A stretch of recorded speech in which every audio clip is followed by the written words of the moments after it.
When your own parents look at you with disgust on what should be the proudest day of your life, something inside you breaks that can never be put back together the same way. My name is Rebecca Mitchell, and 10 years ago, on my college graduation day, my mother told me I was an embarrassment to the family name. Not because of my grades, I graduated summa cum laude. Not because of my accomplishments. I had already secured a position at one of Portland's most prestigious architecture firms. No, she said I was a disgrace because of my face, because I didn't look like the daughter she wanted to parade in front of her society friends. My father nodded in agreement, his silence cutting deeper than any words. My younger sister Jessica smiled that cruel little smile I'd known my whole life, the one that said she'd finally won. That morning they handed me an envelope with a check for $5,000 and told me to disappear from their lives. They said the money was more than I deserved, considering how I'd humiliated them just by existing. I took that check, cashed it, and used every penny to start over in a city where no one knew the Mitchell name. For 10 years I built a life they knew nothing about. I changed my appearance, yes, but more importantly I changed everything about who I was on the inside. And when I walked into that courthouse last month, with my mother's pearls catching the light and my father's expensive suit looking suddenly cheap under the fluorescent glow, they smiled at me like I was still that broken girl they'd thrown away. They thought I'd come to beg. They thought I'd come to apologize for having the audacity to be born not beautiful enough for their standards. They had no idea I'd come to show them exactly what they'd thrown away, and more importantly, what they'd done to others just like me. They had no idea about the evidence I'd spent a decade collecting, or the lawyer sitting 3 rows behind me with a folder thick enough to bury their precious reputation forever. Before we jump back in, tell us where you're tuning in from, and if this story touches you, make sure you're subscribed because tomorrow, I've saved something extra special for you. The air inside the Multnomah County Courthouse tasted like old wood and broken promises. Morning light filtered through the tall windows, casting long shadows across the marble floors that seemed to stretch endlessly toward the judge's bench. Every sound echoed in that space, the shuffle of feet, the rustle of papers, the quiet breathing of people waiting for justice or dreading it. I sat in the 3rd row on the left side, my hands folded in my lap, feeling the weight of every eye that tried not to stare but couldn't help themselves. The Mitchell family had made headlines for weeks now, ever since the initial filing had gone public. Portland society loved nothing more than watching the mighty fall, and my parents had positioned themselves at the very top of that precarious mountain for as long as I could remember. My mother sat in the front row, her posture perfect as always, spine straight as if someone had placed a steel rod where her backbone should be. She wore cream, always cream or white or pale pink, colors that suggested innocence and purity and grace. Her hair was swept into that elegant twist she'd perfected decades ago. Not a single strand out of place, even though I knew she had to be terrified. But Patricia Mitchell had learned long ago how to wear a mask so convincing that even she believed it most days. Next to her, my father Robert sat with his hands clasped on his knee, his jaw set in that familiar expression of controlled disapproval. He was a man who'd built an empire on appearances, on the right handshakes and the right clubs and the right address. Everything in his world existed to be seen, to be judged, to be ranked and categorized and assigned value. And I had been the one thing in his perfectly curated life that didn't fit the image. Jessica sat on Mother's other side, her blonde hair falling in perfect waves over her shoulders, her face composed in an expression of supportive concern that I knew was as fake as the story they'd been telling about me for the past decade. She'd always been the beautiful one, the one who looked like she'd stepped out of a magazine, the one who made our parents glow with pride just by walking into a room. She wore navy blue today, probably on purpose, the color of trust and loyalty and steadfastness.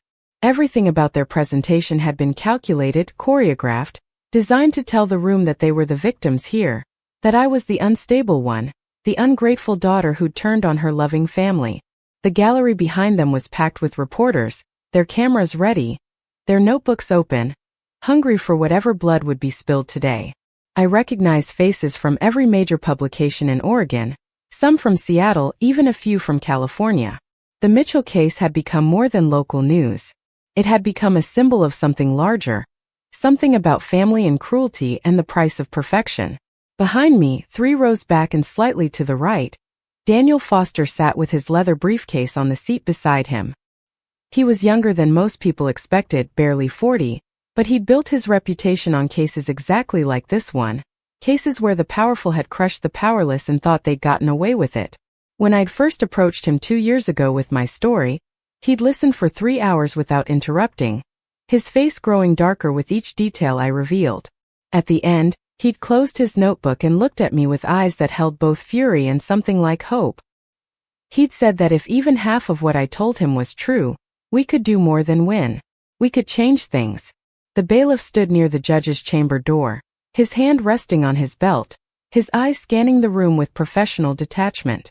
He'd seen hundreds of cases, maybe thousands, and I wondered if ours looked any different to him than all the others. Did he see the way my mother's fingers trembled slightly before she hid them in her lap? Did he notice how my father's left eye twitched once, twice, 3 times, a nervous tic I'd learned to recognize as a child whenever he was about to lose his temper? Could he sense the weight of everything that was about to unfold? Or was this just another Thursday morning in a building full of broken families and bitter disputes? I'd barely slept the night before. My apartment in Southeast Portland was small but mine. Every piece of furniture chosen by me. Every photo on the wall representing a moment I'd chosen to remember. I'd sat by the window until dawn, watching the city wake up, thinking about the girl I'd been 10 years ago. That girl had believed, despite everything, that her parents might still love her underneath their disappointment. She'd thought that maybe if she just achieved enough, accomplished enough, proved her worth in ways that had nothing to do with her appearance, they might finally see her as valuable. She'd been wrong, of course. Some people only see what they want to see, and no amount of achievement can change that. The door to the judge's chambers opened, and everyone rose as Judge Victoria Hernandez entered. She was in her late 50s, with silver streaking through her dark hair and lines around her eyes that suggested she'd spent a lot of years deciding who was telling the truth and who was selling a story. She'd been assigned to our case randomly, or so the system claimed, but I'd done my research. Judge Hernandez had a reputation for having no patience for bullies, particularly those who used wealth and status as weapons. She'd grown up in East Portland, worked her way through law school while raising 2 kids, and had a particular interest in cases involving family exploitation. If there was such a thing as a favorable random assignment, this was it. She settled into her chair, adjusted her glasses, and surveyed the courtroom with the kind of thorough attention that made everyone sit a little straighter. Her eyes passed over my parents, lingered on me for just a moment, then moved to Daniel Foster before returning to the papers on her bench. The bailiff announced the case number, the words formal and strange, reducing years of pain and manipulation into a sterile legal reference. Mitchell versus Mitchell, a family name turned against itself, blood fighting blood in the most public way possible. Judge Hernandez looked up from her papers, her gaze settling on me with an intensity that made my breath catch. There was something in her expression that went beyond professional interest, a flicker of recognition perhaps, as if she'd seen too many versions of this story and was tired of watching it play out. When she spoke, her voice carried clearly through the room, each word deliberate and weighted with the authority of her position. She asked if I was ready to proceed, if I understood the gravity of what we were about to undertake, if I was certain I wanted to move forward with allegations that would forever alter my relationship with my family. The subtext was clear. This was my last chance to walk away, to preserve whatever fragments of family connection might still exist, to choose silence over truth. I stood slowly, feeling the eyes of every person in that courtroom fix on me. My legs felt solid beneath me, stronger than they'd been in years. I'd spent a decade preparing for this moment, gathering evidence, documenting patterns, connecting dots that my parents had thought they'd scattered too far apart to ever be reassembled. I transformed myself not just physically but mentally, emotionally, spiritually. The girl who'd walked away from that graduation ceremony with a check and a broken heart was gone. In her place stood a woman who understood that justice wasn't given freely, that it had to be fought for, earned, dragged into the light by people willing to risk everything to expose the truth. My voice didn't shake when I answered Judge Hernandez. I told her yes, I was ready. I told her I'd been ready for 10 years. Preparing and narrating this story took us a lot of time. So if you are enjoying it, subscribe to our channel, it means a lot to us. Now back to the story. I told her that what we were about to reveal wasn't just about me, wasn't just about one family's cruelty, but about a pattern of behavior that had damaged countless lives. I told her that I understood the cost, that I knew exactly what I was sacrificing by standing in this room, and that I was willing to pay that price because some truths are too important to keep buried. When I finished speaking, the room was so quiet I could hear my own heartbeat pounding in my ears. Judge Hernandez nodded once, a small gesture that somehow felt like acknowledgement, like permission, like the starting gun in a race I'd been training for since the day my parents told me I wasn't good enough to be their daughter. Daniel Foster rose from his seat, gathering his materials with practiced efficiency. As he moved toward the front of the courtroom, I saw my mother's hand reach out and clutch my father's arm, her perfectly manicured nails digging into his expensive suit jacket. For just a second her mask slipped, and I saw something raw underneath, fear maybe, or the first trembling recognition that this wasn't going to go the way they'd planned. My father's face remained impassive, but that eye twitch had become more pronounced, a steady rhythm that betrayed the anxiety he was working so hard to hide. Jessica leaned forward slightly, her eyes narrowing as she tried to assess the situation, to calculate the angles, to figure out how this would affect her. Even now, facing the possibility of exposure, she was thinking about herself, about her image, about how to spin this into something she could survive. The gallery shifted and murmured, reporters leaning forward, cameras adjusting position, everyone sensing that something significant was about to happen. This wasn't going to be a simple family dispute over money or property.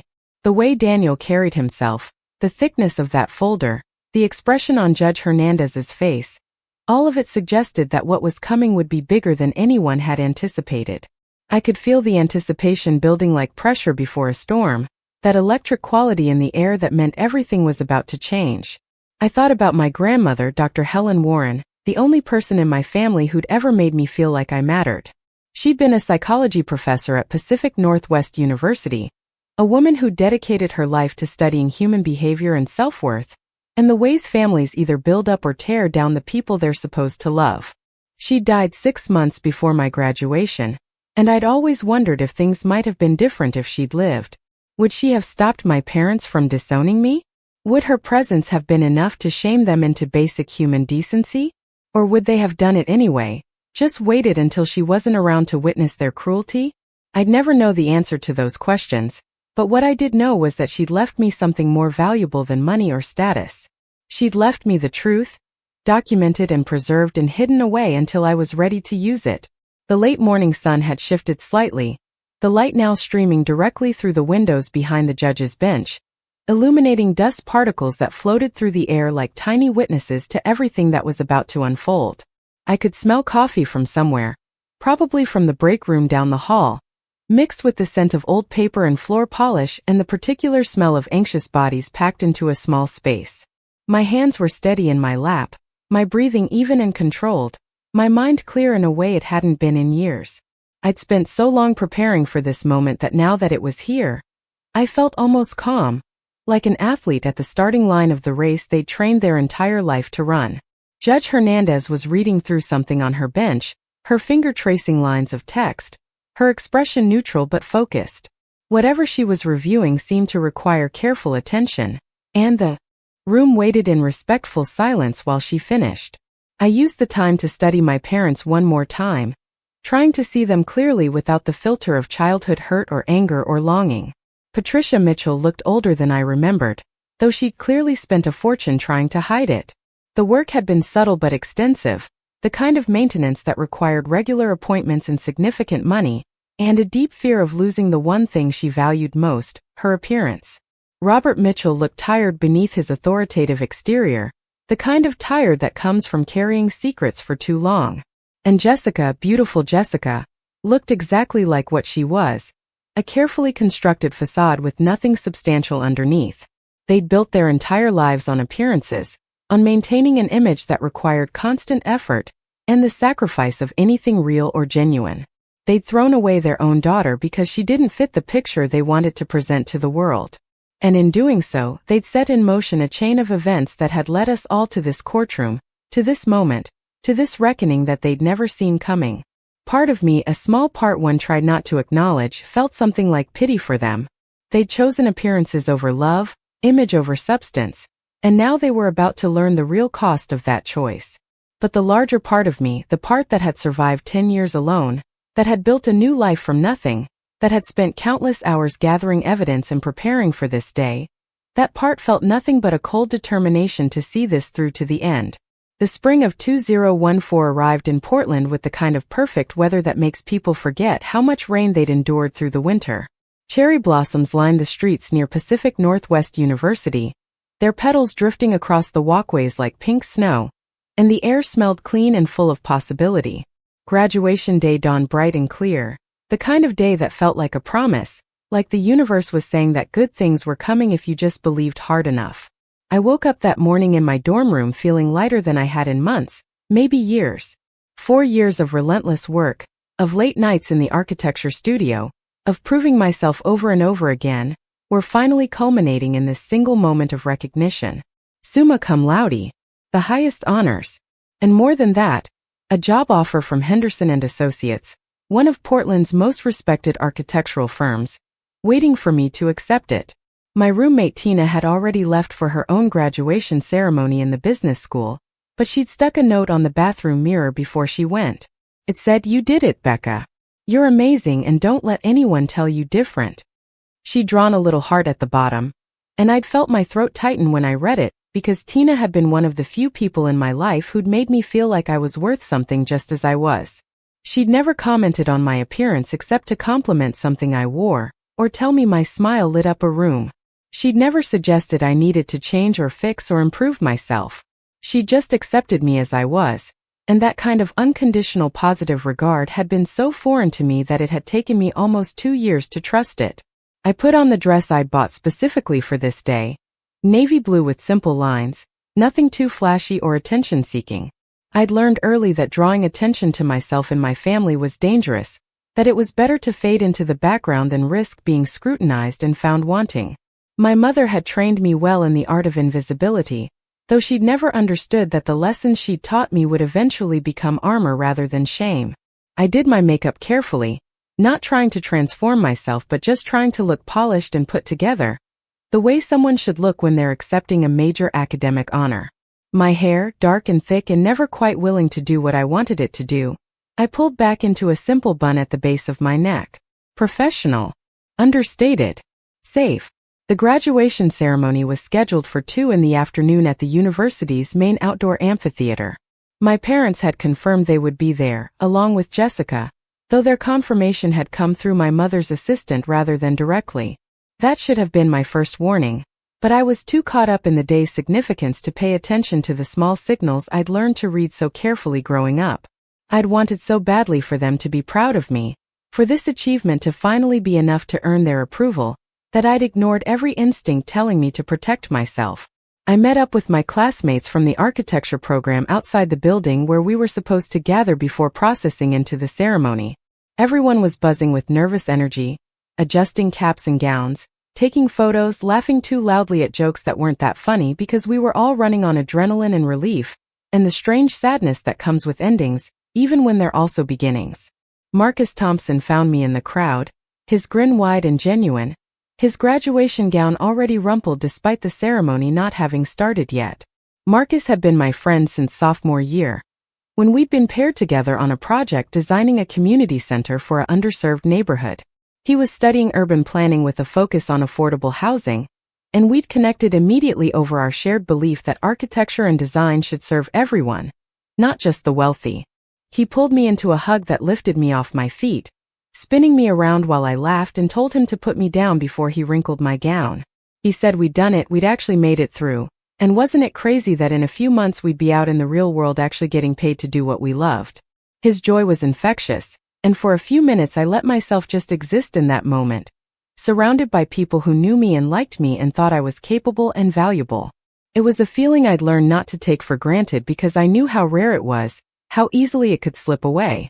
The ceremony itself was a blur of names and faces and speeches about potential and futures, and making the world a better place.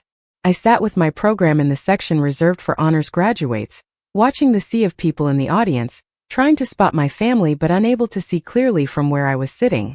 When they called my name, when I walked across that stage and accepted my diploma with highest honors, I heard applause that sounded like it came from very far away. The dean shook my hand and said something about being proud, about students like me representing the best of what the university stood for, But I was already scanning the audience again, still searching for my parents' faces, still hoping to see pride reflected back at me. After the ceremony, graduates flooded out onto the lawn where families were gathering, taking photos, celebrating with flowers and balloons and tears of joy. I made my way through the crowd, looking for my parents, my heart hammering with an anxiety I was trying to suppress. I found them near the edge of the lawn, standing slightly apart from the chaos, their posture suggesting they'd rather be anywhere else. My mother wore white, as she almost always did, a tailored suit that probably cost more than my entire semester's tuition. My father stood next to her in a dark suit, checking his watch in that way that meant he had somewhere more important to be. Jessica stood a little behind them, looking bored and beautiful in a pale pink dress, her phone in her hand, probably updating her social media with carefully curated photos of herself at her sister's graduation. I walked toward them with my diploma clutched in my hand, feeling suddenly self-conscious in a way I hadn't felt all day. My mother's eyes swept over me when I approached, and I watched her expression shift from neutral to something colder, something that made my stomach drop even before she said a word. My father barely glanced at me before returning his attention to his watch. Jessica looked up from her phone long enough to smirk, that familiar expression that had haunted my childhood, the one that said she was watching me fail at something she'd never even had to try at. I said hello, my voice coming out smaller than I'd intended, hating myself for already shrinking in their presence. I told them thank you for coming, that it meant a lot to me that they were here. My mother's laugh was soft and cold, the kind of sound that could cut skin if you weren't careful. She said that of course they came, that they always fulfilled their obligations even when it was inconvenient. The word obligations hung in the air between us, heavy with implication. Not pride. Not love. Not celebration. Obligation. Duty. The burden of having a daughter who didn't meet their standards, but who they couldn't quite disown without causing a social scandal. My father finally looked at me fully, and I saw disappointment etched into every line of his face. He said that the ceremony was nice, that it was good I'd managed to graduate with honors given my disadvantages. The word disadvantages made me flinch, even though I'd heard it in variations of it my entire life. He'd always had a way of making his cruelty sound reasonable, almost kind, as if he was just stating facts rather than driving knives into vulnerable flesh. I asked him what he meant, even though I knew had always known, but some part of me needed to hear him say it out loud, needed to stop pretending that I didn't understand exactly what he thought of me. He glanced at my mother before answering, as if checking for permission or confirmation. She gave the smallest nod, and I realized in that moment that whatever was about to happen had been planned, that they discussed this beforehand, maybe even rehearsed it. My father said that they needed to talk to me privately, that this wasn't a conversation for a public setting. He gestured toward a quieter area near the parking lot, away from the celebrating families and the joy that suddenly felt like it belonged to everyone except me. We walked in silence, me trailing slightly behind like a child being led to punishment, them side by side presenting a united front. Jessica followed, still on her phone but clearly interested enough to witness whatever was about to unfold. We stopped near my father's car, a black Mercedes that was always perfectly clean, perfectly maintained, perfectly representative of a man who believed that what you drove said everything about your worth. The parking lot was less crowded here, most people still on the lawn taking photos and making plans for celebration dinners. The cherry blossoms were thick on the ground, crushed under tires and feet, their pink brightness already turning brown. My mother spoke first, her voice carrying that tone of patient explanation she used when she wanted to seem reasonable while saying something cruel. She said that they'd been discussing my future, that they had concerns about my ability to represent the family appropriately given my challenges. I asked what challenges, my voice sharper than I'd intended, some part of me finally pushing back against the careful euphemisms they'd used my entire life. She looked at me like I was being deliberately obtuse, like we both knew exactly what she meant, and my refusal to acknowledge it was just another example of my inadequacy. Jessica laughed, a sound bright and mean, and said that we all knew what they meant, that I could stop playing dumb. My mother shot her a look that said to be quiet, that this needed to be handled delicately, but the damage was done. The pretense of kindness, thin as it had been, evaporated completely. My father pulled an envelope from his jacket pocket, white and crisp and official looking. He said that they decided it would be best for everyone if we made a clean break, that I was an adult now with my degree and my job prospects, and it was time for me to make my own way without relying on the family name. I stared at the envelope without taking it, not understanding yet what he was saying.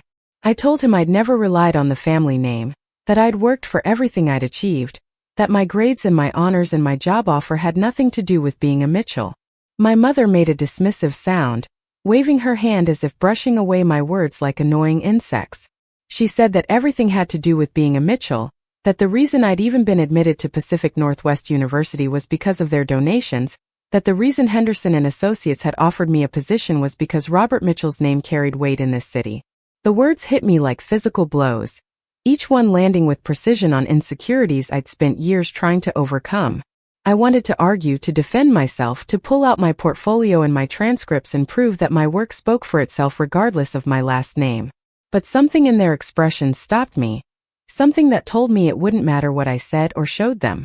They'd already decided what they believed about me, and no amount of evidence would change their minds. My father pushed the envelope toward me, his patience clearly wearing thin. He said that inside was a check for $5,000, which he considered more than generous given that I'd been a drain on family resources for 22 years. He said that after today, they expected me to change my name, to stop associating myself with the Mitchell family, and to make my own way in the world without embarrassing them further. The words came out clinical and cold, like he was discussing a business transaction rather than disowning his daughter. I looked at my mother, searching for some sign of hesitation, some flicker of maternal instinct or regret. Instead, I saw relief in her eyes, as if she'd been waiting for this moment for years and was glad it was finally here. She said that I had to understand their position, that they tried to help me, tried to find solutions for my problems, but ultimately some things couldn't be fixed. She said that Jessica needed to be their focus now, that she had real potential, that they couldn't let my situation continue to overshadow her opportunities. Jessica stood behind them looking triumphant, finally getting what she'd wanted all along, the complete removal of any competition for our parents' attention and resources. I asked them what exactly my situation was, what problem they thought I had that was so terrible it warranted disowning me on my graduation day. My mother sighed like I was forcing her to state something obvious and unkind. She said that I knew very well what the problem was, that I'd always known, that my appearance had been a source of concern and embarrassment since childhood. She said that they'd hoped I would improve as I got older, that maybe adolescence would bring positive changes, but that clearly their hopes had been misplaced. She said that in their social circles, in the world they operated in, image mattered tremendously, and I simply didn't fit the image they needed to project. My father added that it wasn't personal, that they were sure I had many fine qualities, but that those qualities didn't change the fundamental reality that I wasn't suited to be part of their public life. He said that by releasing me from the family now, they were actually doing me a favor, allowing me to build a life where I wouldn't constantly be compared to standards I couldn't meet. He said it kindly, almost gently, as if he genuinely believed he was being compassionate rather than devastating. I took the envelope because I didn't know what else to do, my hands moving automatically, while my brain tried to process what was happening. This was real. They were actually doing this. On my graduation day, surrounded by the remnants of celebration, my parents were calmly explaining that I wasn't good enough to be their daughter anymore. The envelope felt heavy in my hand, heavier than paper and ink should feel, weighted with all the years of hoping I could be enough for them. Jessica moved closer, unable to resist getting in one final cruelty. She said that maybe now I'd finally understand that some people were meant to be in the spotlight and others weren't, that it wasn't my fault I was born plain, but it also wasn't their responsibility to pretend otherwise. She said that she'd always felt sorry for me, having to watch her succeed at everything while I struggled just to be acceptable. Her voice dripped with false sympathy, each word carefully chosen to inflict maximum damage. My mother checked her watch, expensive and delicate on her thin wrist, and said that they needed to go, that they had dinner reservations and this had already taken longer than expected. She told me to take care of myself, to build whatever life I could, and to please respect their wishes about not using the family name. My father was already walking toward the car, done with this conversation, ready to move on to whatever came next on his agenda. Jessica lingered just long enough to take one last look at me, her eyes scanning my face with satisfaction, as if confirming that yes, She really was the pretty one, the valuable one, the daughter worth keeping. They drove away, leaving me standing alone in the parking lot with an envelope full of money and a diploma that suddenly felt meaningless. Around me, other families were still celebrating, still taking photos and making plans and talking about how proud they were. The cherry blossoms continued to fall, petals catching in my hair and on my graduation gown, nature's celebration continuing oblivious to the fact that my world had just ended. I walked back toward campus, not knowing where else to go, the envelope clutched in my hand like evidence of a crime I couldn't quite name. I spent that night in my dorm room, which I technically wasn't supposed to be in anymore since graduation had happened and move out was supposed to be complete within 48 hours. But the resident advisor was someone I'd tutored in statistics the year before, and when she saw me stumbling through the hallway with mascara streaked down my face and my graduation gown dragging behind me, she'd quietly slipped me a key and told me I could stay through the weekend. I sat on my bare mattress, the room already half emptied. Tina's side completely cleared out except for a few dust bunnies and the outline on the wall where her poster had hung. The envelope sat on my desk, unopened, glowing white in the darkness like something radioactive. I couldn't stop replaying the conversation in the parking lot, examining every word like picking at a wound. The clinical way my father had explained their decision, as if he was laying off an employee rather than abandoning his child. The relief in my mother's eyes when she realized I wasn't going to fight back, wasn't going to make a scene.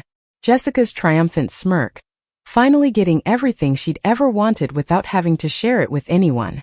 But more than the specific cruelties, it was the years of context behind them that kept me awake that night. The lifetime of small moments that had all been leading to this inevitable conclusion. I remember being 7 years old, standing in a department store dressing room while my mother held up dress after dress, sighing with each one because none of them made me look the way she wanted. She'd finally settled on something with a high collar and long sleeves, telling the saleswoman that some girls could wear anything while others needed more coverage. The saleswoman had looked uncomfortable, but she'd nodded and wrapped the dress in tissue paper like that assessment was perfectly normal. I'd worn that dress to a family wedding, and every time someone complimented Jessica on how beautiful she looked in her pink ruffled creation, my mother had smiled and agreed while I stood invisible beside them. I remember being 12, overhearing my father on the phone with someone discussing potential boarding schools. He'd said that they had a situation that needed addressing, that their younger daughter was perfect, but the older one presented challenges that required professional management. He'd used the word challenges like it was a diagnosis, something requiring intervention and treatment. When I'd asked him later who he'd been talking about, he'd told me it was business and not my concern, but his eyes had slid away from mine in a way that confirmed I'd heard exactly what I thought I'd heard. I remember being 16, getting asked to junior prom by a boy named Tyler who was smart and kind and genuinely seemed to like me. I'd been excited, nervous, happy in a way I hadn't been in a long time. My mother had taken me dress shopping, and I thought maybe this was a turning point, maybe she was finally going to treat me like she treated Jessica when boys showed interest in her. Instead, she'd steered me toward the back of the store where the more conservative options were displayed, holding up dresses that looked like something a grandmother would wear. When I'd protested, wanting something more age-appropriate, more current, she'd said firmly that some girls could pull off trendy looks and others needed to be more careful about drawing attention to themselves. The prom itself had been fine, better than fine actually. Tyler had been a gentleman, complimenting my dress even though I knew it was dowdy, dancing with me even though I was self-conscious about every movement. We'd had fun, real fun, the kind where you forget to be worried about how you look because you're too busy enjoying yourself. But when I'd gotten home that night, still floating on the happiness of being treated like a normal teenage girl for once, I'd found my mother waiting up in the living room. She'd asked me if anything had happened with Tyler, her voice sharp with concern. When I'd said no, that we'd just danced and talked and had a nice time, she'd looked relieved.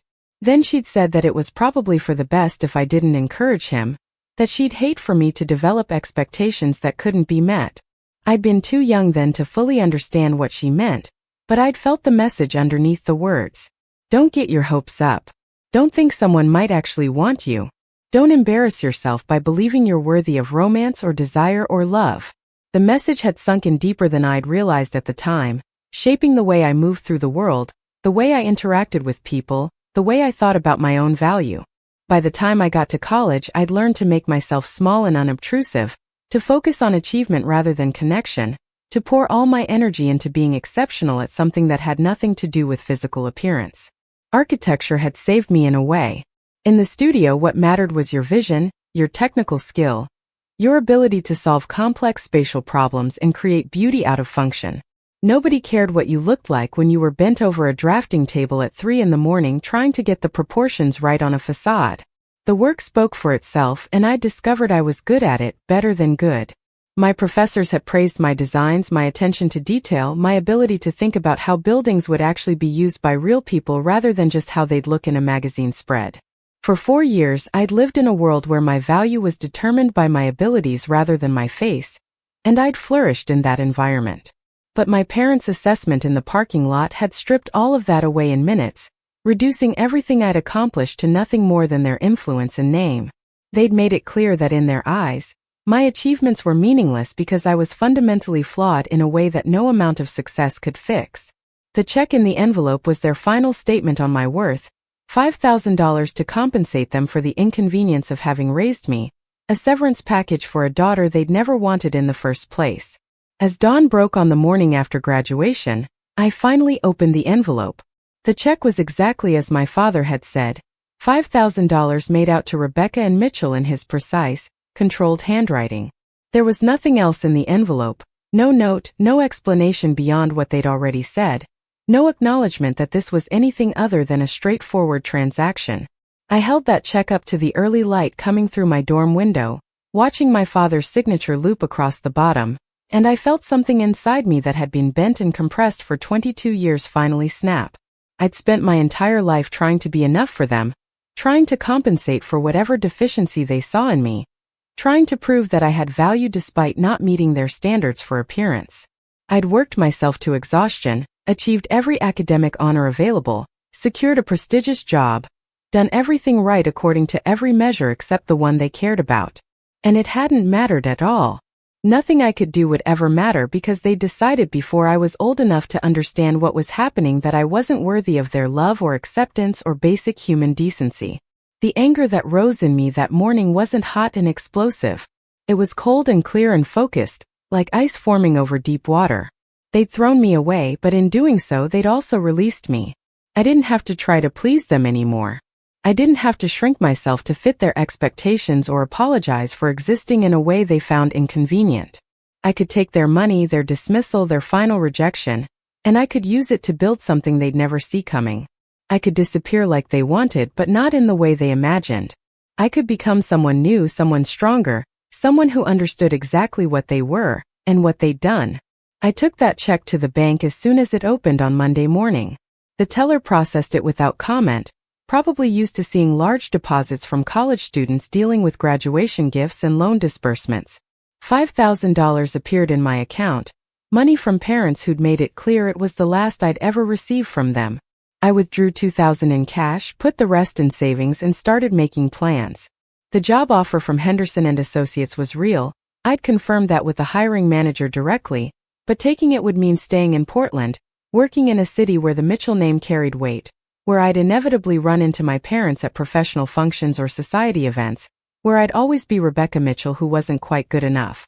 The hiring manager had seemed genuinely impressed with my portfolio during the interview process, had talked about my innovative approach to sustainable design, and my clear understanding of how architecture could serve community needs. But I couldn't stop hearing my mother's voice saying that the only reason they'd offered me the position was because of my last name. I called the hiring manager and declined the position, citing personal circumstances that required me to relocate. She'd sounded disappointed, said that their loss was someone else's gain, and told me to stay in touch if I ever wanted to return to the Portland market. I thanked her and hung up, feeling like I was burning a bridge I might later regret losing, but also feeling like I needed to start completely fresh somewhere my parents' influence couldn't reach. Marcus found me packing up my room 2 days later, tossing clothes into a duffel bag with no particular system or care. He stood in the doorway watching me for a minute before asking what I was doing, where I was going, what had happened. I told him I was leaving Portland, that I needed a change, that the Henderson job wasn't the right fit after all.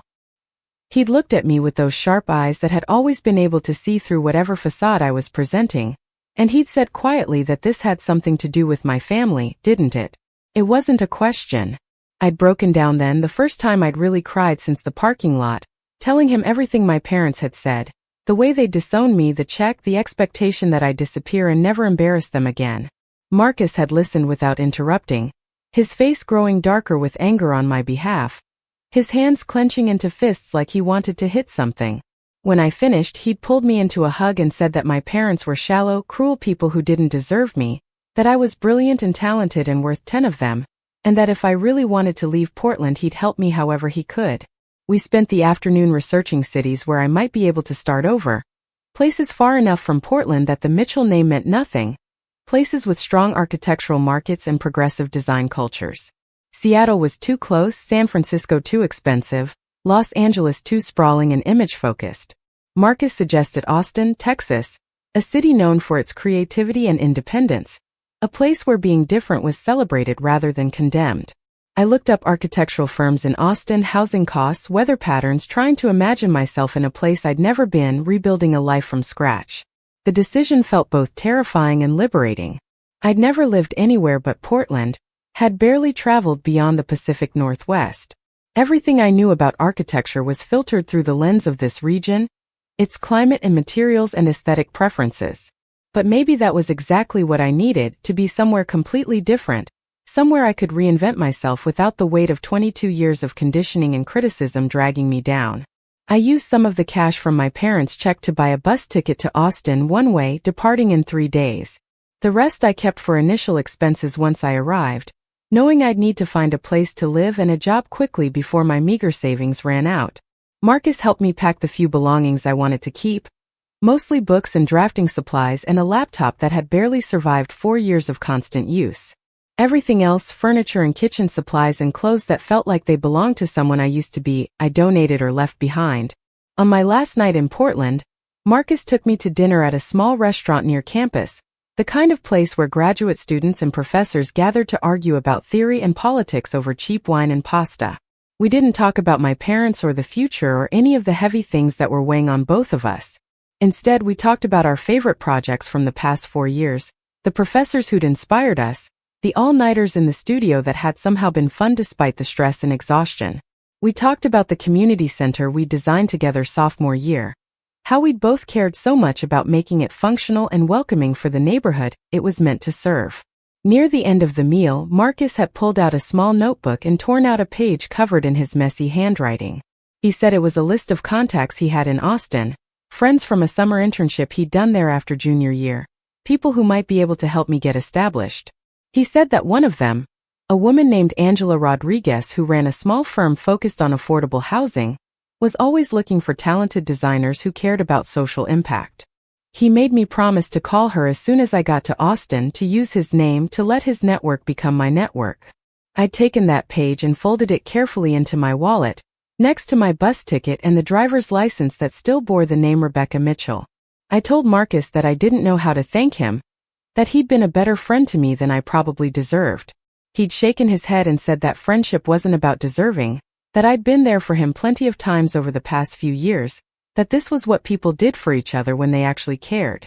The simplicity of that statement, the idea that caring for someone didn't require them to earn it or prove their worth, had made my throat tight with emotion I couldn't quite express.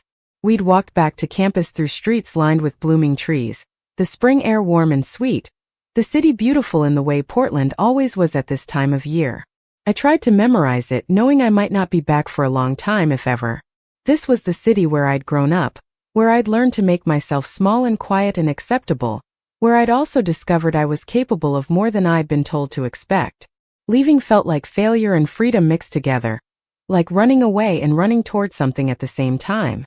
The bus left early on a Thursday morning, before the city was fully awake. I'd said goodbye to Marcus the night before, both of us pretending it wasn't as significant as it felt, both of us promising to stay in touch even though we knew how these things usually went. I boarded with my duffel bag and backpack, finding a window seat near the back where I could watch Portland disappear behind me as we headed south. The bus was mostly empty, a few other passengers scattered throughout, everyone wrapped in their own thoughts or sleeping against the windows. As we crossed the bridge over the Willamette River, I looked back one last time at the downtown skyline, at the buildings I'd studied in my architecture classes, at the city that held every memory of my childhood and adolescence. Somewhere in the wealthy suburb of Lake Oswego, my parents were probably just waking up, having coffee in their perfect kitchen, discussing their day's plans without any thought of the daughter they'd discarded. Jessica was probably still asleep, her phone on her nightstand full of photos from someone's graduation party, her life continuing exactly as it always had, unmarred by conscience or consequence. I turned away from the window and pulled out the page Marcus had given me, reading through the names and phone numbers of people I'd never met, but who represented possibility and second chances. Angela Rodriguez's name was at the top of the list, underlined twice, with a note in Marcus's handwriting that said, "Call her first. She's good people and she'll help you." I didn't know anything about Angela Rodriguez beyond what Marcus had said. Didn't know if she'd actually have work for me, or if Marcus's recommendation would carry any weight with her. But I had to believe that somewhere ahead of me, in a city I'd never seen, there was a chance to become someone other than the disappointing daughter of disappointed parents. The bus rolled south through Oregon, then into California, the landscape changing from the lush green of the Pacific Northwest to the golden brown of the Central Valley. I slept in fits and starts, my body uncomfortable in the cramped seat, my mind too active to fully rest.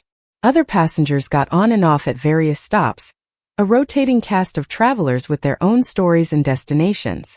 I wondered what they saw when they looked at me, if they could tell I was running away from something, if my face showed any sign of the upheaval of the past few days. Somewhere in Nevada, as the sun set over the desert in shades of orange and purple I'd never seen in cloud-covered Portland, I realized I was crying. Not sobbing, just silent tears running down my face while I stared out at the vast empty landscape. I was crying for the little girl who'd stood in that department store dressing room trying on clothes that were meant to hide her. I was crying for the teenager who'd been told not to encourage a kind boy's interests because she might develop unrealistic expectations. I was crying for the college graduate who'd earned every honor available only to be told her achievements meant nothing. I was crying for all the versions of myself I tried to be in an effort to earn love that was never going to be offered freely. But I was also crying because I was free. Whatever happened next, however hard the road ahead might be, I would never again have to endure my mother's dismissive sighs or my father's disappointed stares or Jessica's cruel comparisons. I would never again have to shrink myself to fit their narrow definition of acceptable.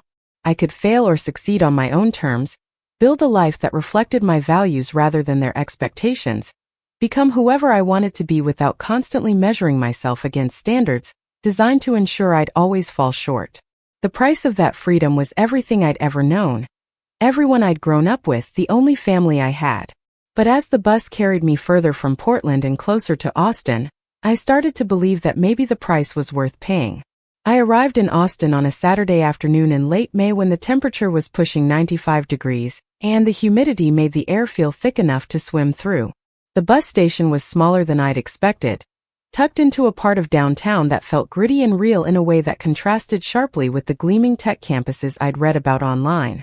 I stepped off the bus with my duffel bag and backpack, immediately feeling sweat prick along my hairline, and stood on the sidewalk trying to orient myself in a city where I knew absolutely no one and had no plan beyond the list of names in my wallet. The first order of business was finding somewhere to stay. I'd researched hostels and cheap extended stay motels before leaving Portland, knowing my budget was tight and I needed to make every dollar stretch as far as possible. There was a place called the Wanderer's Rest about 2 miles from the bus station that advertised weekly rates and didn't require a credit check or references. I caught a local bus headed in that direction, watching the city roll past the windows, trying to get a sense of the place that would be my home for the foreseeable future. Austin felt different from Portland in ways I couldn't quite articulate yet, something about the light or the architecture or the energy of the people on the streets. It felt younger somehow, more chaotic, less concerned with maintaining a particular image. The Wanderer's Rest turned out to be exactly what I'd expected. A converted motel with peeling paint and a manager who barely looked up from his computer when I asked about availability. He quoted me a rate for a week, cash only, and handed me a key attached to a plastic tag with the room number written in faded marker. The room was small and smelled faintly of cigarettes and industrial cleaner, but it had a bed and a tiny bathroom and a window air conditioning unit that rattled but worked. I dropped my bags on the floor and sat on the edge of the bed, feeling the reality of my situation settle over me like a weight. I was alone in a strange city with less than $3,000 to my name, no job, no connections beyond a list of phone numbers from a friend's summer internship 3 years ago. The loneliness hit me hard that first night. I'd been so focused on getting away from Portland, on escaping my parents and their rejection, that I hadn't fully processed what it would feel like to be completely untethered from everything familiar. I ate dinner from a convenience store down the street, sitting on my bed watching local news on a television that only got a few channels. The weekend weather forecast promised more heat, more humidity, storms rolling in from the Gulf. The sports anchor talked about the Longhorns with an enthusiasm that suggested football was practically a religion here. Everything felt foreign and overwhelming, and I found myself wondering if I'd made a terrible mistake, if I should have just stayed in Portland and dealt with the discomfort of occasionally running into my family rather than trying to start over in a place where I had no foundation. But Sunday morning I woke up with clearer resolve. I couldn't afford to wallow or second-guess myself. I had maybe 3 weeks before my money ran out completely, which meant I needed to find work immediately. I pulled out the list Marcus had given me and studied the names again. Angela Rodriguez was still at the top, still underlined twice, still marked as the person to call first. I dialed her number from the pay phone in the motel office, my hands sweating from nerves rather than heat, rehearsing what I'd say if she actually answered. She picked up on the third ring, her voice warm with a slight Texas drawl I hadn't expected. I stumbled through my introduction, saying I was a recent graduate from Pacific Northwest University, that Marcus Thompson had given me her name, that I just moved to Austin and was looking for opportunities in sustainable and community-focused architecture. There was a pause on the other end of the line, and I held my breath thinking she was about to politely brush me off. Instead, she said that any friend of Marcus's deserved at least a conversation, and asked if I could come by her office Monday morning at 9. I spent the rest of Sunday preparing for that meeting like my life depended on it because in many ways it did. I reviewed my portfolio, selecting the projects I thought would resonate with someone focused on affordable housing and social impact. The community center Marcus and I had designed together, a low-income housing renovation I'd proposed for a neighborhood in Northeast Portland, a public library concept that prioritized accessibility and community gathering spaces over architectural showiness. I printed fresh copies of my resume at a print shop downtown, using the last of my quarters to make sure they came out crisp and professional. I picked out the most interview-appropriate outfit I owned, a simple gray dress that had survived the bus trip without too many wrinkles, and shoes that were professional without being pretentious. Monday morning I arrived at Angela Rodriguez's office 15 minutes early, finding it in a converted warehouse in East Austin that housed several small creative businesses. The neighborhood was transitioning, old industrial buildings being renovated into studios and offices, taco trucks on every corner, murals covering walls that had probably been blank concrete a few years earlier. Angela's office was on the second floor, a large open space with drafting tables and computer stations and walls covered in sketches and photographs of completed projects. A young man with purple hair and multiple piercings looked up from his computer when I walked in, asking if he could help me. I told him I had an appointment with Angela, and he gestured toward a glass-walled office in the corner where a woman in her 40s sat surrounded by rolled blueprints and empty coffee cups. She looked up when the purple-haired assistant knocked on her door frame, her face breaking into a smile that seemed genuine rather than performative. She waved me in, clearing a stack of papers off the chair across from her desk, and stuck out her hand for me to shake. Her grip was firm, her eyes direct and appraising but not unkind. We talked for over an hour.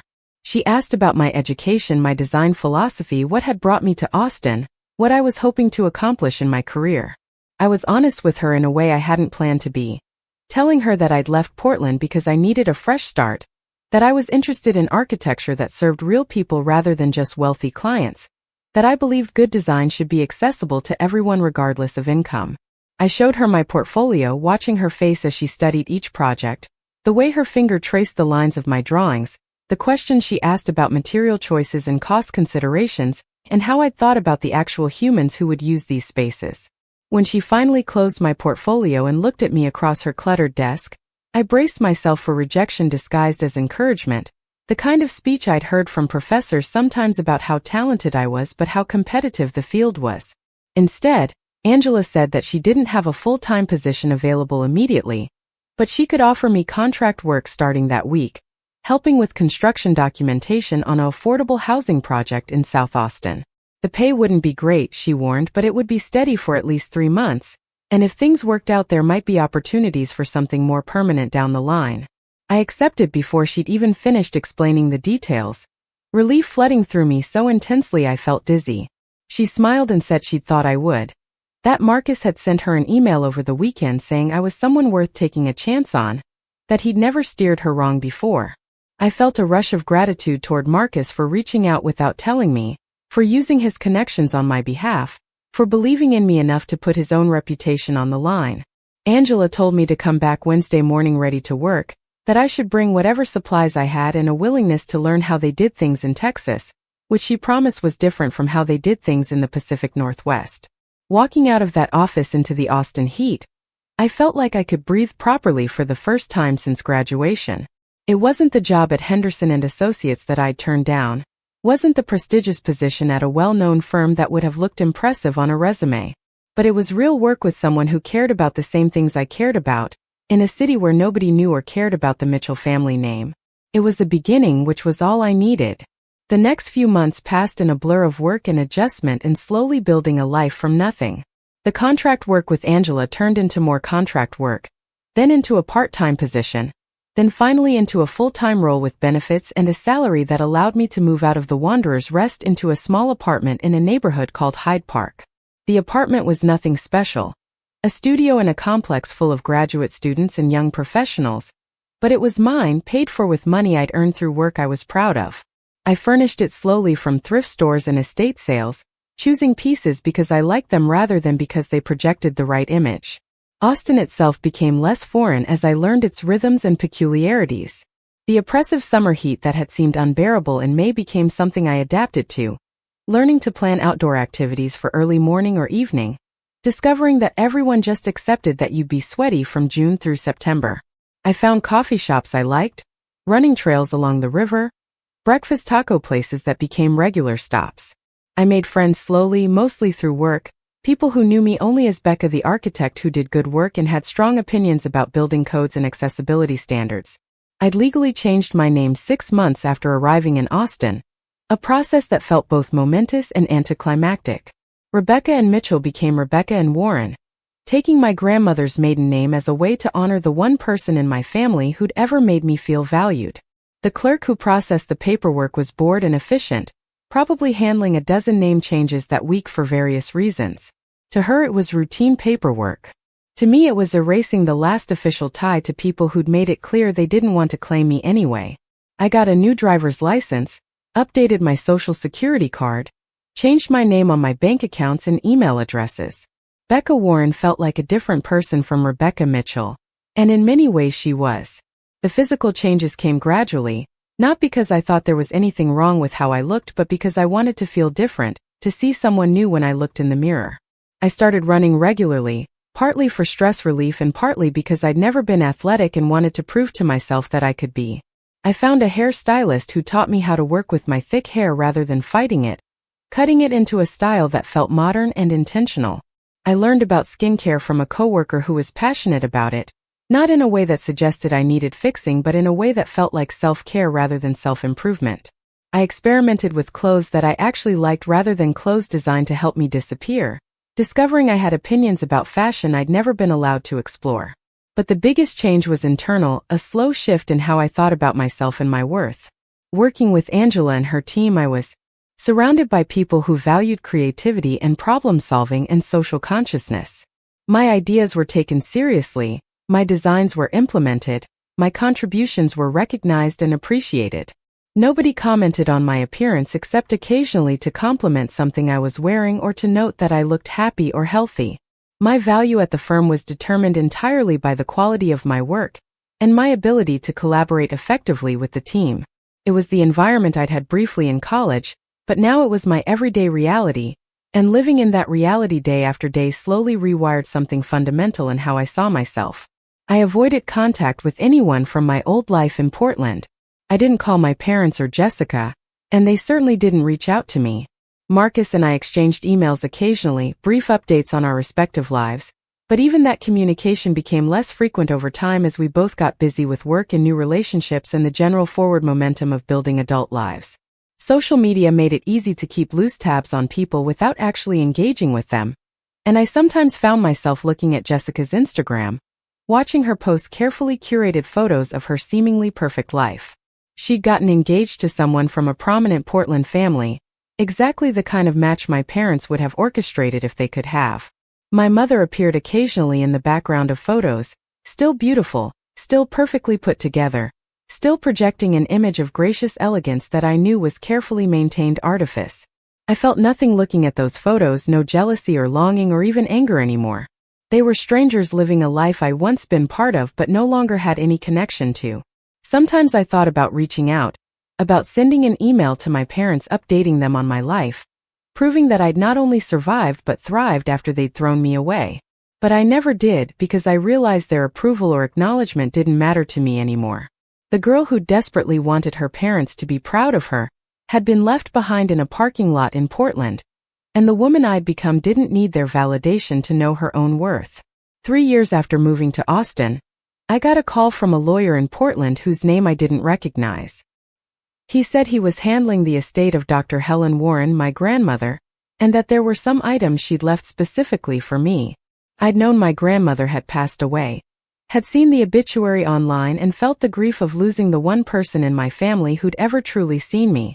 But I'd assumed whatever small inheritance she might have left me would have been redirected to Jessica or donated to charity, that my parents would have made sure I got nothing.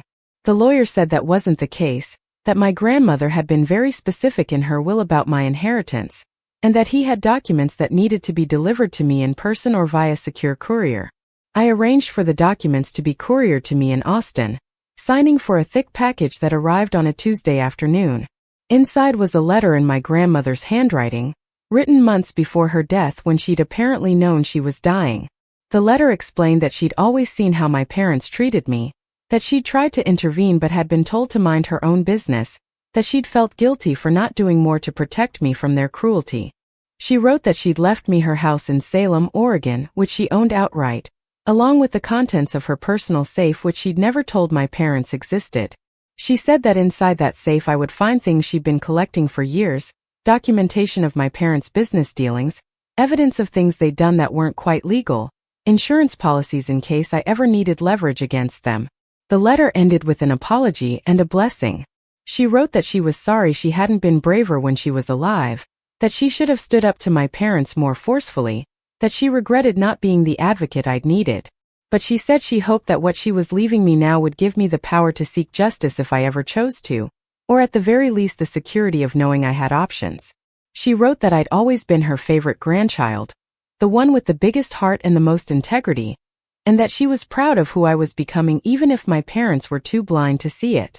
She signed it with love and hope, and reading it alone in my Austin apartment I cried harder than I had since the day I left Portland. The house in Salem turned out to be worth considerably more than I'd expected, the real estate market in Oregon having appreciated significantly in the years since my grandmother had bought it. But more valuable than the property itself was what I found in the safe, hidden in the back of her bedroom closet with the combination written on a piece of paper tucked into a book of poetry on her nightstand. Inside were file folders full of bank statements showing suspicious transfers, emails printed out and organized by date showing communications about tax evasion schemes, photographs of documents that appeared to have been altered, and a flash drive labeled simply with my initials and the date of my graduation. I took everything back to Austin and spent weeks going through it methodically, beginning to understand the scope of what my grandmother had uncovered. My father's real estate development business, the company that had been the foundation of the Mitchell family fortune, was built at least partially on fraud. There were inflated appraisals, kickbacks to city officials, workers cheated out of proper wages, environmental regulations ignored, affordable housing requirements dodged through shell companies and falsified records. The documentation was meticulous and damning, the kind of evidence that could destroy reputations and potentially lead to criminal charges. The flash drive was somehow even worse. It contained audio recordings, apparently made by my grandmother using a device hidden in her purse during family dinners and gatherings. There were conversations between my parents discussing how to hide income from the IRS, debates about whether to fire a worker who'd been injured on a job site before his workers' compensation claim could be processed, callous discussions about forcing out low-income residents from buildings they wanted to redevelop into luxury condos. And there were conversations about me, dozens of them over the years, my parents discussing what to do about their disappointing older daughter, my mother suggesting increasingly extreme solutions from boarding school to emancipation to waiting until I turned 18 and simply cutting me off. The recording from my graduation was there too, apparently made by my grandmother who'd planned to attend the ceremony but had been too ill that morning to leave her house. She'd called my mother to explain why she wouldn't be there, and my mother had casually mentioned that it didn't matter because they were planning to handle the situation with me that day anyway. My grandmother had asked what situation, and my mother had explained their plan to disown me, to pay me off and expect me to disappear. My grandmother's voice on the recording went cold and hard, telling my mother that what she was planning was cruel and unconscionable, that I was a remarkable young woman who deserved better from my family. My mother had laughed and said that my grandmother had always been too sentimental, that some decisions required practical thinking rather than emotion, that they were doing me a favor by cutting me loose before I could embarrass them further. Listening to that recording in my Austin apartment 5 years after the conversation had taken place, I finally understood that my grandmother had been collecting this evidence specifically for me, creating a weapon I could use if I ever decided I wanted justice or revenge or simply accountability. She'd known she was dying, had known she wouldn't be around to protect me, and had done the only thing she could think of to give me power over the people who'd hurt me. The gift was extraordinary and terrible, the kind of legacy that came with immense responsibility.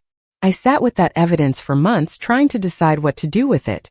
The easiest thing would have been to destroy it all, to let my parents continue their lives uninterrupted while I continued building mine in Austin. We were living completely separate existences at this point, neither affecting the other, and I'd finally reached a place of peace about my past. Did I really want to drag myself back into their orbit, to spend months or years pursuing legal action, to subject myself to the stress and publicity that would inevitably come with exposing their fraud? Part of me wanted to just let it go, to consider my successful life in Austin revenge enough, to prove my worth through achievement rather than through tearing them down. But another part of me couldn't ignore what I'd found. This wasn't just about my personal grievances with my parents. The evidence showed they cheated workers, displaced families, corrupted public officials, evaded taxes that should have funded public services. Their fraud had real victims beyond me, people who'd lost jobs or homes or opportunities because of the Mitchell family's greed and dishonesty. If I stayed silent, if I let them continue operating the way they'd been operating for years, I was complicit in whatever harm they caused going forward. My grandmother had trusted me with this information, had believed I would do the right thing with it even if that thing was difficult or painful. I started researching attorneys who specialized in financial fraud and whistleblower cases, looking for someone with experience taking on wealthy defendants who would fight hard to protect their reputations. I found a firm in Seattle, far enough from Portland to not be part of the same social circles, but close enough to understand the regional business landscape. The senior partner, a woman named Victoria Chun, agreed to review my evidence and assess whether I had a viable case. I sent her copies of everything, then waited through 2 agonizing weeks while she and her team examined what I provided. When Victoria finally called me back, her voice was carefully controlled, but I could hear the excitement underneath. She said that what I'd given her was remarkable, that she'd rarely seen such comprehensive documentation of ongoing fraud, that with this evidence we could build a case that would be very difficult for my parents to defend against. She explained that there were multiple avenues we could pursue: civil suits to recover damages on behalf of defrauded parties, potential criminal referrals to state and federal prosecutors, complaints to professional licensing boards that could result in my father losing his ability to operate in real estate development. She said it would be a long process, probably years before everything was resolved, and that it would be extremely stressful for me personally as my parents would certainly retaliate however they could. I told her I needed time to think about it, to consider whether I was ready for what pursuing this would mean for my life. She said she understood that this kind of decision shouldn't be made quickly or lightly, but that she hoped I'd move forward because cases like this didn't come along often, and the potential for real accountability and justice was significant. We ended the call with an agreement that I'd get back to her within a month with my decision. I spent that month in a state of near constant anxiety, going through every possible scenario in my mind, trying to predict how this would play out and whether I could handle the consequences. I talked to Angela about it in vague terms, not revealing the specifics but asking for advice about taking on a fight against powerful people who'd hurt me in the past. She said that in her experience, you regretted the stands you didn't take more than the ones you did, that living with the knowledge that you'd let injustice slide because it was easier was corrosive to your sense of self over time. I talked to a therapist I'd started seeing a year earlier, working through my complicated feelings about family and revenge and justice. She helped me understand that what I was considering wasn't really revenge, that revenge was about hurting someone because they'd hurt you, while justice was about accountability and protecting future victims. In the end, what decided me was thinking about all the other daughters like me who'd grown up being told they weren't good enough, who'd internalized that message, who'd spent their lives trying to be smaller and quieter and more acceptable. If my parents could disown their own child over something as superficial as appearance, what did that say about their values and priorities?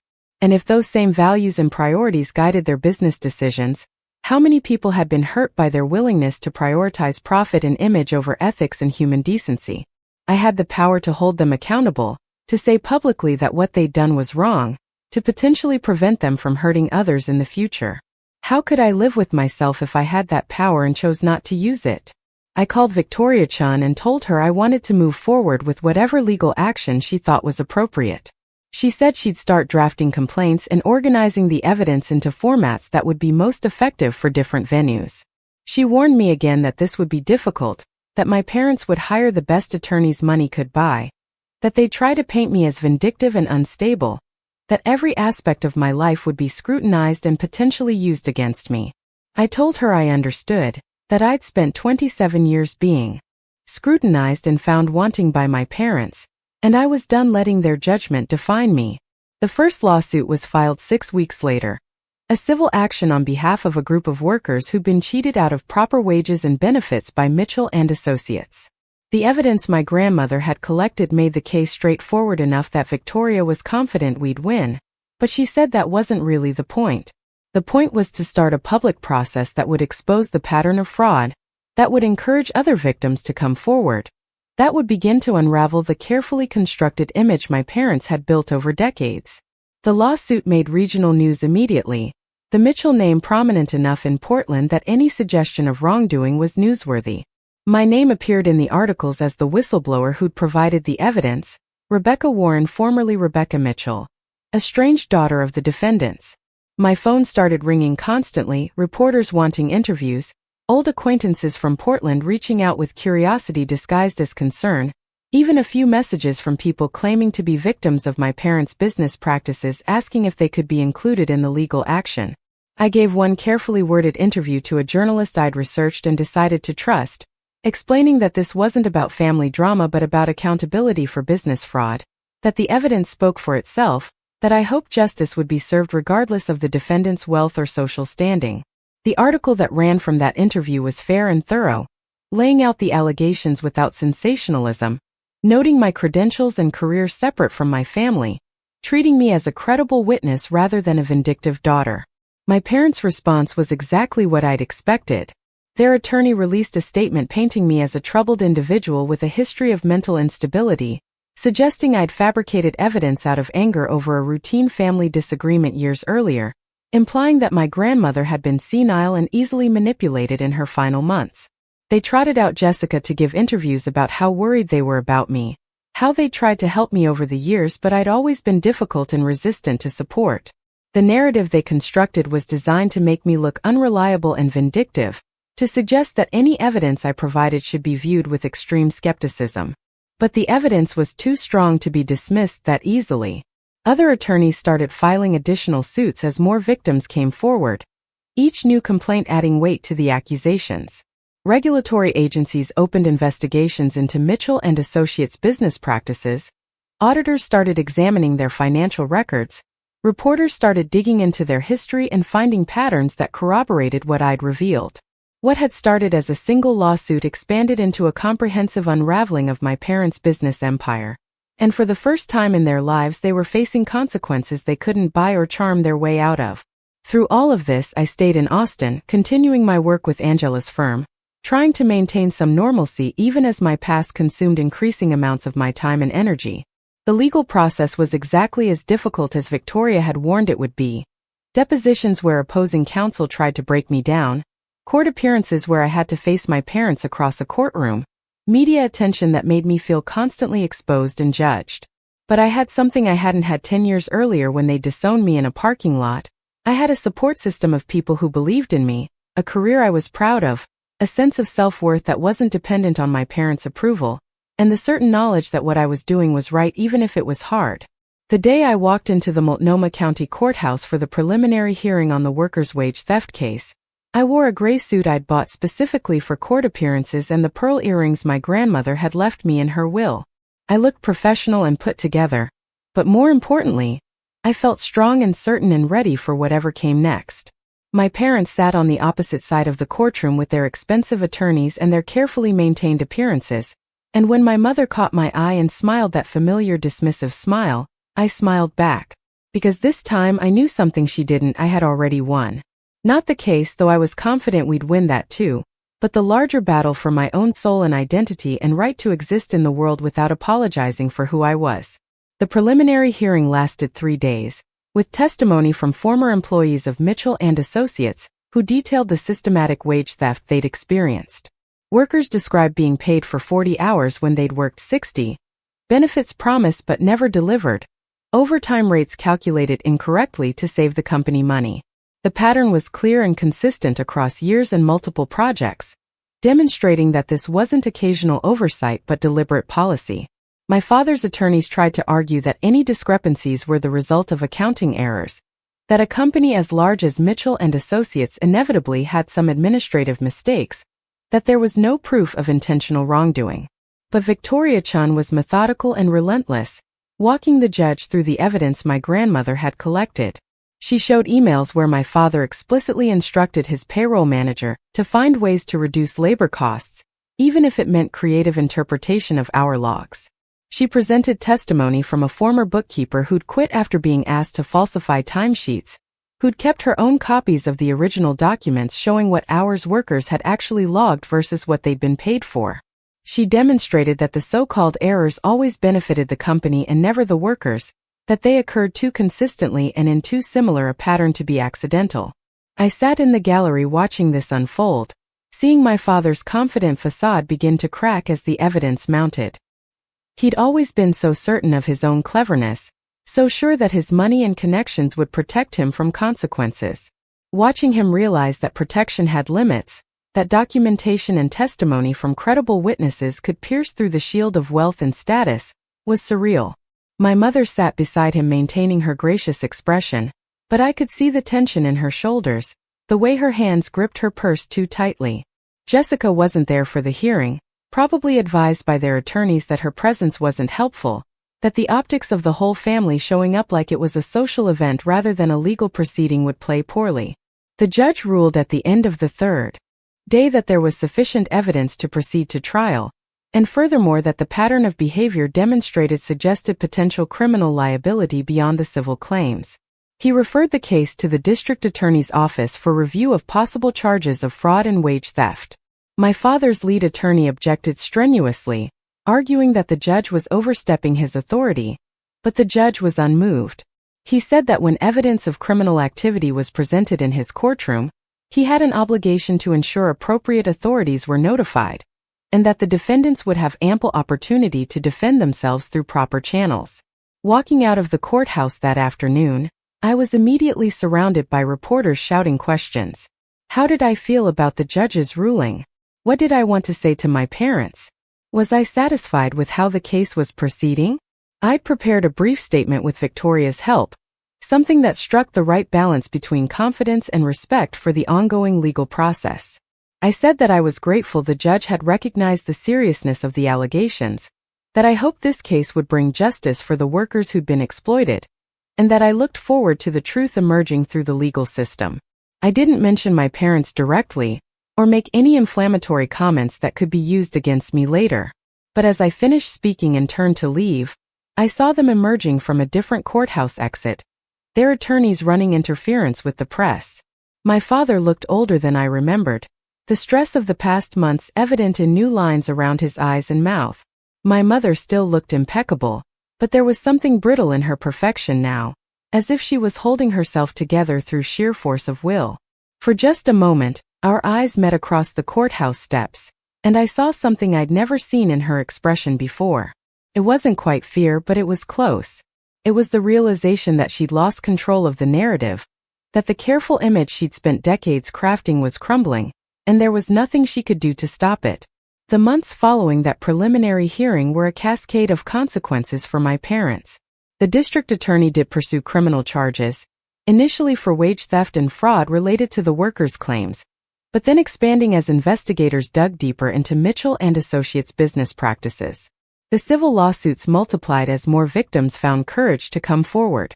Regulatory boards opened investigations into my father's professional licenses.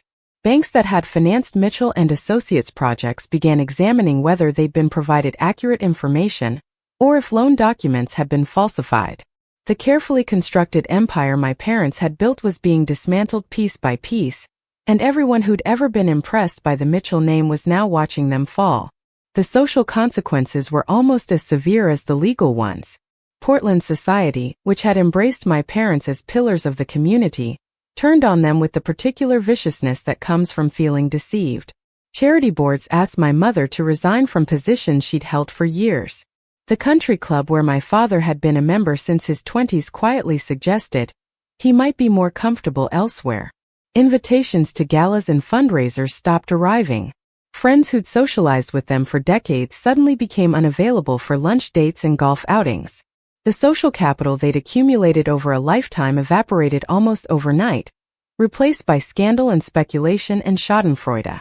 Jessica's engagement fell apart 3 months into the legal proceedings, her fiancé's family apparently deciding that association with the Mitchell name was now a liability rather than an asset. She tried to distance herself from our parents publicly, giving an interview where she claimed she'd had no knowledge of their business practices and was shocked and disappointed by the allegations. But the damage was done. Her social media presence, once full of enviable photos and aspirational content, became a target for critics pointing out that her lifestyle had been funded by fraud and exploitation. She eventually made all her accounts private and largely disappeared from public view. I watched all of this unfold from Austin, receiving updates from Victoria and following news coverage online, feeling a complicated mix of emotions. There was satisfaction in seeing my parents face consequences for their actions, validation in having the truth I'd revealed be taken seriously and investigated thoroughly. But there was also something that felt uncomfortably like grief for the family I'd never really had but had once hoped might exist. Even knowing everything I knew about how they treated me and others, some part of me still remembered being a child who'd loved her parents before she'd learned they didn't love her back. The trial itself took place almost 2 years after that first lawsuit was filed, by which point the accumulated evidence was overwhelming. The prosecution presented testimony from dozens of witnesses, documents showing a systematic pattern of fraud spanning more than a decade, expert analysis of financial records demonstrating intentional manipulation. My father's defense team tried to argue that he'd relied on advisors and managers to handle day-to-day operations, that he couldn't be held personally responsible for decisions made by subordinates. But the emails and recorded conversations made clear that he'd been intimately involved in decision-making, that he'd often been the one directing the fraudulent practices. My mother's role was murkier, as she'd never been an official employee of Mitchell and Associates, but the evidence showed she'd been aware of the illegal activities and had benefited from them. She was charged as an accessory, facing lesser penalties than my father but still significant consequences. During the trial, her attorney tried to paint her as a naive spouse who trusted her husband without questioning his business methods, but the jury seemed unimpressed with that characterization. The woman who'd built her identity on being sophisticated and socially skilled couldn't credibly claim ignorance about the source of the wealth that funded her lifestyle. I was called to testify, both about the evidence I provided and about my personal history with my parents. The prosecution wanted to establish that I had credibility as a witness, that despite being their daughter, I had legitimate reasons for coming forward that went beyond personal vendetta. I spent 6 hours on the witness stand over 2 days, being questioned by the prosecution about how I'd obtained the evidence, what I'd found in my grandmother's files, why I'd decided to bring it to authorities. Then I was cross-examined by my father's attorney, who tried to paint me as vindictive and unstable, who brought up my estrangement from the family as evidence of my unreliability. The cross-examination was brutal, exactly the experience Victoria had prepared me for, but still difficult to endure. My father's attorney asked detailed questions about my mental health, about whether I'd ever been in therapy, about my reasons for leaving Portland after graduation. He tried to suggest that I'd always been jealous of Jessica, that I'd been angry about not being included in the family business, that I'd manufactured evidence because I couldn't accept that my parents had simply wanted me to be independent. Every question was designed to undermine my credibility, to make the jury doubt my motives and reliability. But Victoria had prepared me well, and I'd spent years in therapy working through my complicated feelings about my family. I answered each question calmly and directly, acknowledging that yes, I'd been in therapy because processing childhood trauma was healthy and responsible. Yes, I'd left Portland after my parents disowned me because staying in a city where I'd been rejected by my family was painful. Yes, I'd felt hurt by their treatment of me, but that my hurt didn't change the objective facts demonstrated by the documentary evidence. I explained that I hadn't needed to manufacture anything because the evidence spoke for itself, that my grandmother had collected it not because I'd asked her to but because she'd recognized wrongdoing and wanted someone to be able to address it eventually. The moment that shifted the entire trial came when the prosecution played one of the audio recordings from my grandmother's collection. It was from a family dinner about 8 years earlier when I was still in high school. My parents and several of their business associates were discussing a housing development project in a historically low-income neighborhood. The recording captured my father laughing about how they were technically required to include affordable units in the development, but they'd found a workaround through a shell company that would allow them to meet the letter of the law, while effectively pricing out the current residents. One of the associates asked if that was legal, and my father responded that it didn't matter what was legal, only what they could get away with. The courtroom was completely silent as that recording played. My father's attorney tried to object, arguing the recording was obtained illegally, but the judge overruled him, noting that Oregon is a one-party consent state and my grandmother had been present at the dinner. The jury heard my father in his own voice, explicitly stating that he didn't care about legality, only about what he could get away with. It was the kind of smoking gun that no amount of legal maneuvering could explain away. The verdict came down after 3 days of deliberation. Guilty on multiple counts of fraud, wage theft, and conspiracy.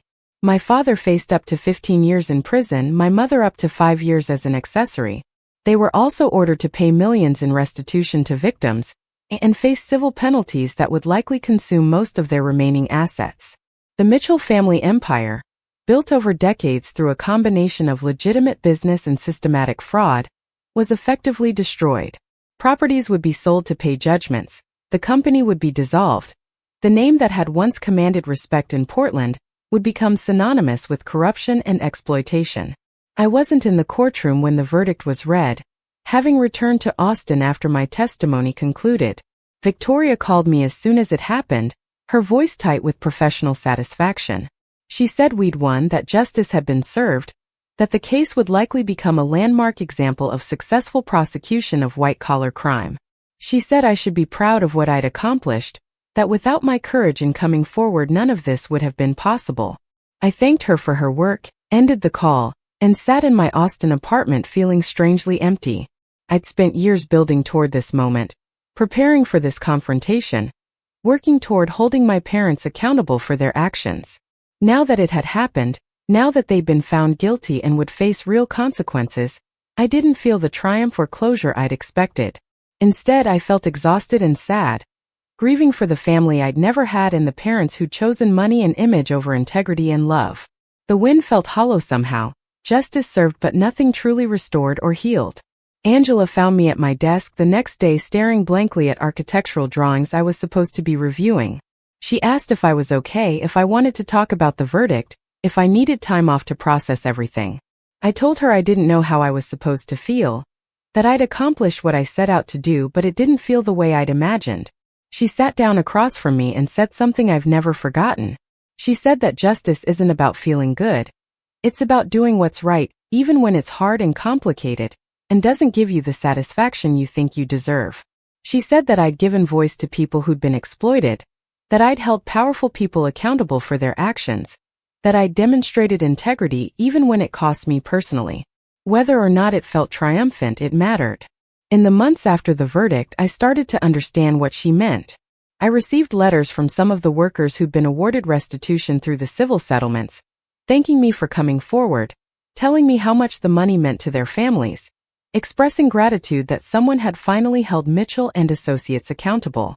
A nonprofit focused on workers' rights asked me to speak at their annual conference about the importance of whistleblowers in exposing corporate fraud. A law school invited me to participate in a panel discussion about ethical responsibilities when you discover wrongdoing by family members. Gradually, I began to see the case as something larger than my personal story of parental rejection. It became about the broader principle that wealth and status shouldn't protect people from consequences of harmful behavior, that victims of exploitation deserve justice regardless of how powerful their exploiters are, that speaking truth about wrongdoing is worth the personal cost, even when that cost is high. My parents had taught me through their cruelty that appearance mattered more than substance, that image was everything, that being right was less important than being on top. In pursuing justice against them, I'd rejected everything they tried to teach me and had proven the opposite, that substance mattered more than appearance, that truth was more valuable than image, that integrity was worth more than power. 5 years after that graduation day in Portland, I stood in a different courthouse for a different kind of proceeding. This time I was there to formally establish the Warren Foundation, a nonprofit organization dedicated to providing legal and financial support for workers pursuing claims against employers who'd exploited them. I was funding it partially with money from my grandmother's estate, partially with donations from people who'd followed the Mitchell case and wanted to support the cause. The foundation would provide free legal consultation, help with gathering evidence, financial assistance during lengthy legal proceedings, and advocacy for stronger worker protection laws. The foundation was everything my parents' legacy was not. Where they had built wealth through exploitation, the foundation would work to protect the exploited. Where they had used power to avoid accountability, the foundation would help the powerless seek accountability. Where they had valued image over substance, the foundation would value truth over appearance. It felt like the right way to honor my grandmother's memory, and to make meaning out of the painful journey I'd been on since that parking lot conversation 10 years earlier. At the foundation launch event, surrounded by labor advocates and attorneys and workers who'd survived exploitation, I gave a short speech about why this work mattered. I talked about how systems of power often protect those at the top while leaving those at the bottom vulnerable. I talked about how speaking up against wrongdoing by people we're supposed to trust and respect requires courage, but also creates change. I talked about how justice is rarely easy or satisfying, but is always worth pursuing. I didn't mention my parents by name or detail my personal history, because this wasn't about them anymore. It was about building something positive from the wreckage of their choices, about using the pain they'd caused as motivation to prevent others from experiencing similar harm. After the event, an older woman approached me, introducing herself as someone who'd worked for Mitchell and Associates 20 years ago. She said she'd been injured on a job site and had tried to file a workers' compensation claim, but the company had fought it aggressively, and she'd eventually given up because she couldn't afford to keep fighting. She said watching the trial and seeing my father held accountable had given her a sense of validation she hadn't realized she needed, confirmation that the injustice she'd experienced had been real and wrong. She thanked me for my courage and said she hoped the foundation would help others avoid what she'd gone through. We talked for almost an hour, and when she left I felt something shift inside me, a sense that maybe the painful journey had been worth it after all.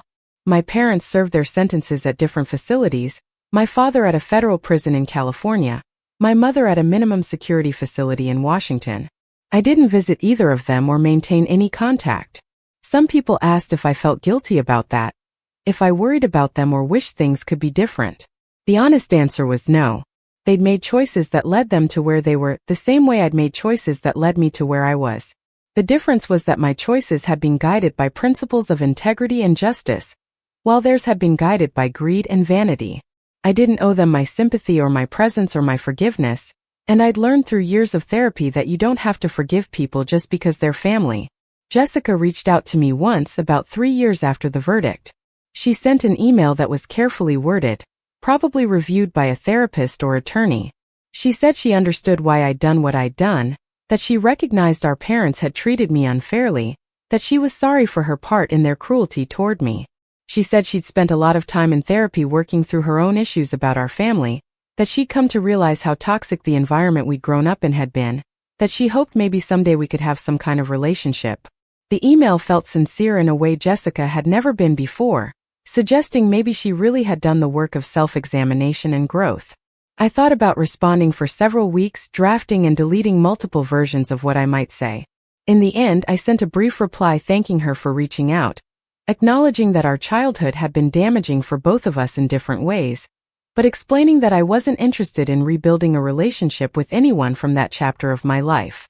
I wished her well in her own healing journey, but I made clear that my healing required maintaining distance from the family that had caused me so much pain.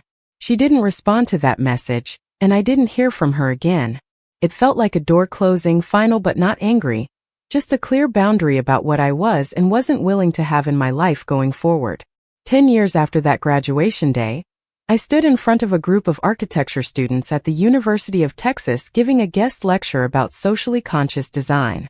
I talked about how buildings and spaces shape the lives of the people who use them, how thoughtful architecture can promote community and equity, while careless design can reinforce inequality and isolation. I showed examples of projects my firm had completed, affordable housing that was beautiful and dignified, community centers that served as anchors for struggling neighborhoods, public spaces that welcomed everyone regardless of income or status. The students asked smart questions about balancing idealism with economic reality, about how to maintain ethical standards in an industry often driven by profit, about whether it was possible to make a living while still doing meaningful work. After the lecture, a young woman approached me during the reception. She introduced herself as a first-year graduate student, said she'd followed the Mitchell case closely, and wanted to thank me for showing that it was possible to stand up to powerful people who did wrong.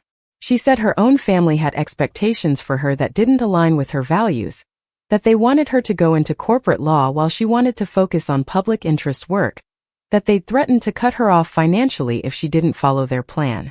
She asked how I'd found the courage to choose my own path, even when it meant losing my family's support.